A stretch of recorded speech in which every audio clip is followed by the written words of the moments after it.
আমাৰ এই পৰম্পৰাসমূহ পূৰ্বৰ পৰা চলি আছিল যদিও মাজতে বন্ধ হৈ গৈছিলে আৰু এইটো বন্ধ হোৱাৰ মেইন কাৰণ হৈছিলে উগ্ৰপন্থীৰ সমস্যা আছিলে আৰু তেওঁলোকে পাহাৰে পাহাৰে যিহেতুকে আহিব লাগে লুম্ফুৰ পৰা আহিব লাগে প্ৰায় 45-46 কিলোমিটাৰ ডিষ্টেন্সৰ পৰা গতিকে খোজকাঢ়ি আহিব লাগে আহোঁতে তেওঁলোকৰ যথেষ্ট অসুবিধা হয় আৰু খালী ভৰিৰে খোজকাঢ়ি অহা এটা পৰম্পৰা আছিল নিয়ম আছিলে গতিকে তেওঁলোকে তেনেকুৱা ধৰণে খোজকাঢ়ি অহাৰ ফলত ৰাস্তাত অলপমান দিগদাৰ হৈছিল মিলিটেণ্টৰ কাৰণে আৰু আৰ্মিয়ে ৰেড কৰিছিলে ইয়াৰ ফলত তেওঁলোকে আহিব পৰা নাছিলে আৰু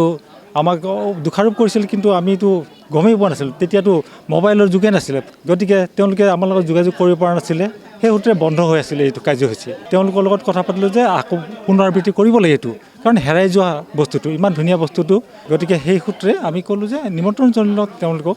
নিমন্ত্ৰণ সূত্ৰে তেওঁলোকে আহিলে আৰু নিয়ম আছে যে খালী ভৰি আহিব লাগে খালী ভৰি আহি সেনেকৈ ইয়াতে পদাৰ্পণ কৰিব লাগে কোনো গাড়ী মটৰত আহিব নোৱাৰে আৰু যোৱাৰ সময়তো খালী ভৰিয়ে যাব লাগিব সেই জেগালৈকে খোজকাঢ়ি যাব লাগে লুম্ফুলৈ মেঘালয় পৰি যায় মেঘালয় আৰু আমাৰ কাৰ্বি আংলঙৰ বাউণ্ডাৰী লাইনত গতিকে ৰাস্তা ঘাটো খুব সুবিধাজনক নহয় সুচল নহয় গতিকে তেনেকুৱা ধৰণৰ পৰ্যায়ত তেওঁলোকে অহা যোৱা কৰিবলগীয়া হয় আৰু এইটো কাৰ্যসূচী আপোনালোকে দেখিছে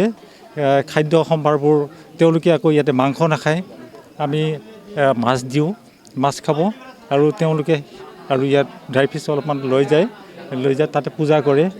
তেনেকুৱা ধৰণৰ পূজা পাতল কৰি সেনেকৈ এইটো চাগ্ৰা মিছনটো আৰম্ভ কৰে আজি ধৰক আজি অহাকালিলৈকে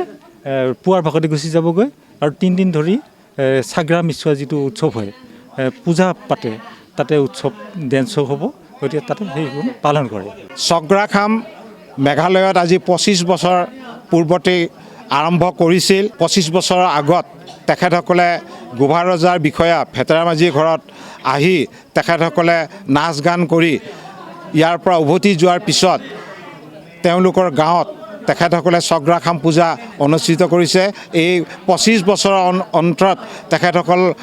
তিৱা হিন্দুসকলে এই উৎসৱটিক পুনৰ জীৱিত কৰি ৰাখিবৰ কাৰণে এই প্ৰচেষ্টা গ্ৰহণ কৰিছে আমাৰ মেঘালয়ত থকা হিন্দু তিৱাসকল বিচ্ছিন্ন হৈ গৈছে সংস্কৃতি প্ৰায় তেখেতসকলৰ লুপ্ত হৈ গৈছে গোভা ৰজাই পুনৰ তেখেতসকলক নিমন্ত্ৰণ কৰিছে যে উদগনি জনাইছে সহায় কৰিছে যাতে এই বছৰো যাতে চগ্ৰাখাম অনুষ্ঠিত কৰিব পাৰি গতিকে তেখেতসকলে আমাক জনোৱাৰ মতে 17, 18, 19 এপ্ৰিল 2025 তাৰিখে 3 দিনীয়া কাৰ্যসূচীৰে তেখেতসকলে এই চগ্ৰাখাম উৎসৱ পালন কৰিব 40 পৰা 60 কিলোমিটাৰ হ'ব লুম্পুই মেঘালয় ৰাজ্যৰ পৰা ইয়ালৈ আহিছে হয় খোজকাঢ়িয়ে আহিছে আৰু কাইলৈ খোজকাঢ়িয়ে যাব আৰু গোভা ৰজাই বিষয়াসকলে তেখেতসকলক আগবঢ়াই দিব আৰু তেওঁলোকে পাহাৰে পাহাৰে তেওঁলোক গুচি যাব। যিকোনো খবৰৰ বাবে যোগাযোগ কৰক 7099017330 লগতে 7099017110 নম্বৰত।